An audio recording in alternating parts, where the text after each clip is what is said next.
J'ai grandi au sein d'une famille religieuse. À l'âge de 5 ans, je me suis fait baptiser à l'église catholique avec mes 2 sœurs. J'ai eu une enfance normale. J'ai été bien élevé, bien éduqué par mes parents. Et tout va basculer à l'âge de 14 ans. C'est à cet âge que je suis devenu un grand fan de Michael Jackson. Parce que j'étais dans le milieu de la danse, j'étais vraiment un grand fan de Michael Jackson. Je dansais comme lui, je l'imitais beaucoup. Michael était comme un dieu pour moi. J'ai même percé mes oreilles. Voilà, il y a encore des cicatrices. Mes oreilles, je les avais percées en 2003. Parce que je voulais être comme des stars américaines. Je voulais être, dans tout ce que je voyais à la télévision, je voulais faire comme eux. Pour moi, la vie, c'était se faire un nom. Voilà, il fallait se faire un nom, il fallait montrer que tu es quelqu'un. Il fallait montrer que tu as l'argent, il fallait montrer que tu as le pouvoir, tout ça. C'est comme ça que je définissais la vie, quoi. Donc c'est dans le milieu de la danse que j'ai commencé à goûter à tout, à la drogue, à l'alcool, aux femmes, à toutes sortes de vices. Et à l'âge de 18 ans jusqu'à 22 ans, j'ai vraiment basculé dans la violence parce que j'étais un grand bagarreur. Je me faisais surnommer le djihad islamique, voilà, parce que j'aimais tout ce qui est terrorisme, tout ce qui est bagarre, tout ce qui est violence. Donc partout où j'allais, c'était toujours la bagarre. Moi, je ne savais pas discuter avec les gens. Voilà, je ne savais pas discuter avec les gens, je savais me battre. Je réglais tous mes problèmes par la violence. Bouge pas, bouge pas, bouge pas ta gueule. Tu bouges pas, tu bouges pas. Je vais te faire la boue tout de suite. Allez mec, libère. Tu as pris l'ordinateur. Ouais. Dépêche. Je suis prêt. L'ordi il est où là? Après avoir consommé de l'alcool, après avoir beaucoup fumé, c'était des bagarres au couteau, c'était des bagarres à la bouteille, tout ça avec mon groupe. Voilà, il m'arrivait de boire dans des soirées jusqu'à 2 casettes de bière. Je fumais au moins 2-3 paquets de cigarettes par jour. J'étais vraiment lié par ces choses, j'étais esclave de ces choses.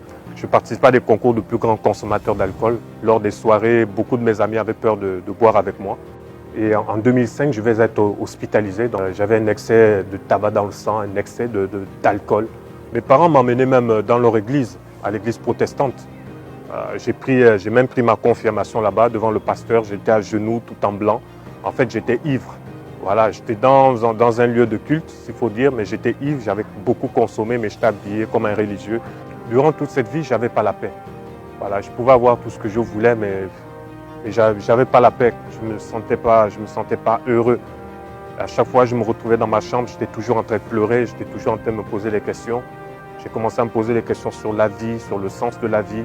Jésus-Christ commençait à parler à mon cœur en me disant que, écoute Yannick, je t'aime, je peux changer ta vie, je veux changer ta vie. Et en septembre 2006, le Seigneur va se révéler à moi. Il va complètement changer mon cœur, complètement changer ma vie. Je n'ai pas fait d'effort pour arrêter l'alcool, je n'ai pas fait d'effort pour arrêter la cigarette, je n'ai pas fait d'effort pour arrêter le tabac, toutes ces choses. Je n'ai pas fait d'effort pour abandonner le péché. Mais j'ai expérimenté l'œuvre de la croix. J'ai expérimenté ce Jésus-Christ qui est venu à moi, qui m'a complètement libéré de toutes les chaînes. Et moi qui aimais les femmes, moi qui aimais le sexe, moi qui avais beaucoup de copines, pendant 12 ans, le Seigneur m'a maintenu dans la chasteté parce que j'ai mis fin à toutes mes relations que j'avais dans le monde. J'ai arrêté avec toutes mes copines. Donc je suis resté pendant 12 ans dans la chasteté jusqu'à ce que je rencontre mon épouse. Nous nous sommes mariés en Côte d'Ivoire où nous sommes installés. Et aujourd'hui, nous servons le Seigneur fidèlement. Et vous savez, lorsque Jésus-Christ se révèle à vous, vous devenez une nouvelle personne. Voilà, vous faites un nettoyage complet dans votre vie. Et aujourd'hui, je suis heureux. Le Seigneur m'a donné une autre famille. Il m'a donné des frères et des sœurs qui le craignent. Et aujourd'hui, je suis heureux de parcourir les villes et villages pour le nom de Yeshua, aller annoncer le Sauveur, aller annoncer Jésus-Christ dans les villages, dans les coins les plus reculés.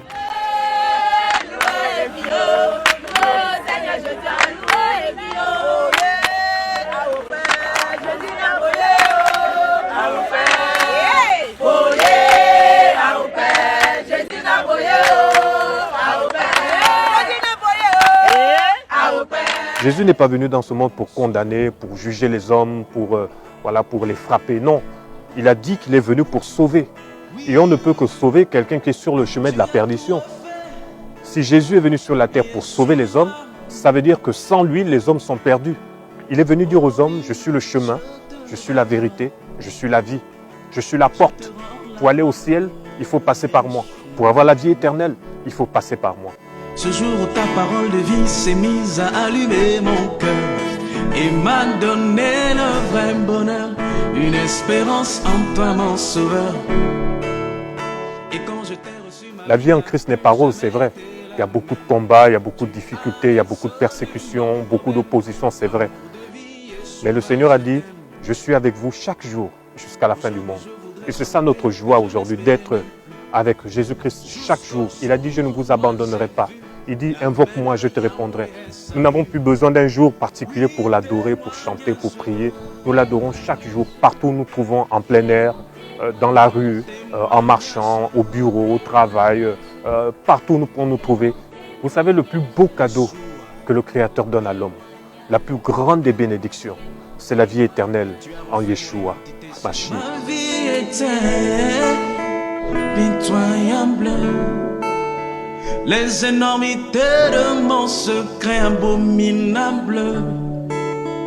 Je te suis reconnaissant et je chante en hommage au réparateur des brèches que tu es, Yeshua, mon témoignage. Témoignage. Mon témoignage. Oui, tu es mon témoignage.